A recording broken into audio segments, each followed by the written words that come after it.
احتمالاً شما هم زیاد اینجور فیلم‌ها رو توی فضای مجازی دیده باشین که دیدن خروج این فیلامنت‌های چربی از روی منافذ باز بینی یه جورایی لذت بخشه. این چربی‌های داخل منافذ باز پوست بینی که گاهن به دنبال در معرض اکسیژن قرار گرفتن و در ترکیب با سلول‌های مرده سطح پوست سیاه رنگ میشن، فیلامنت‌های چربی یا سبیشس فیلامنت گفته میشه. همه یک شکل و بخشی از ساختار طبیعی پوست صورت شما هستن و از طریق منافذ باز پوست روی بینی به سطح پوست راه پیدا میکنن. تشخیص افتراقی مهم این دونه‌های سیاه رنگی روی بینی بلک هد کومدونز یا کومدون‌های سرسیاه هستند که در سایزهای متفاوتی به صورت ترکیبی از آلودگی‌ها، باکتری‌ها، سلول‌های مرده روی سطح پوست و چربی غدد سه‌باسی روی سطح پوست بینی دیده میشن.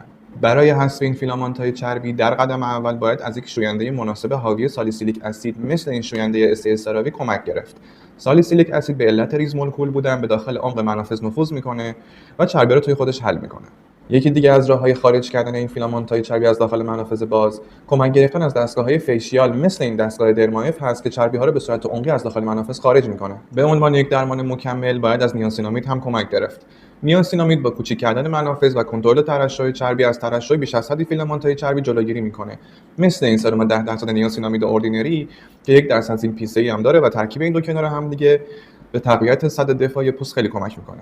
به عنوان یک روش موقتی در شرایط اورژانسی، استفاده از این چسب‌های بینی هم خالی از لطف نیست. توی کپشن چند تا از شوینده‌های مناسب حاوی سالیسیلیک اسید رو برای پاک کردن این فیلامنت‌های سه با سه براتون معرفی کردم.